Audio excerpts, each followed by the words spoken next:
Friends, আমি অদিতি চলে এসেছি আর একটা নতুন ভিডিও নিয়ে। রুম ট্যুর তো তোমাদের সাথে শেয়ার করলাম, আমাদের রাস্তার এক্সপিরিয়েন্স ও নাইট ড্রাইভ শেয়ার করলাম। এবার যেটা শেয়ার করব সেটা জগন্নাথ মন্দিরের ভোগের প্রসাদ।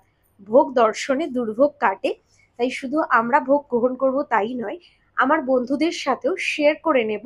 জগন্নাথ দেবের প্রসাদ আমরা সকলেই জানি যে একদম মাটিতে বসে ভক্ষণ করতে হয় আর কলা পাতায়। আমরা আজ গোটা দিনটা নিরামিষ খেয়েছি, মন্দিরে দর্শন করেছি, তারপর রাত্রে মহাপ্রসাদ নিয়ে বসে পড়েছি। দেখো, এই যে জগন্নাথ দেবের মহাপ্রসাদ, এর সাথে আছে রাবড়ি, মালপোয়া, মিঠা ডাল, মিষ্টি ভাত, তরকারি, সমস্ত কিছু। তোমরা ভোগ দর্শন করো, আমরাও ভোগ গ্রহণ করব। দেখো, মালপোয়াও দিয়েছে, তার সাথে জগন্নাথ দেবের রাবড়ি। দর্শন আমাদের খুব ভালো বাবান। প্রসাদ প্রণাম করে খাও, না শুরু করো।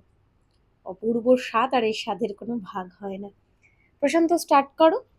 আমরা ভোগ প্রসাদ গ্রহণ করি, তোমরাও ভোগ দর্শন করো। আর কারা কারা পুরীতে এসে জগন্নাথ দেবের প্রসাদ গ্রহণ করেছো কমেন্টে জানিও। জয় জগন্নাথ।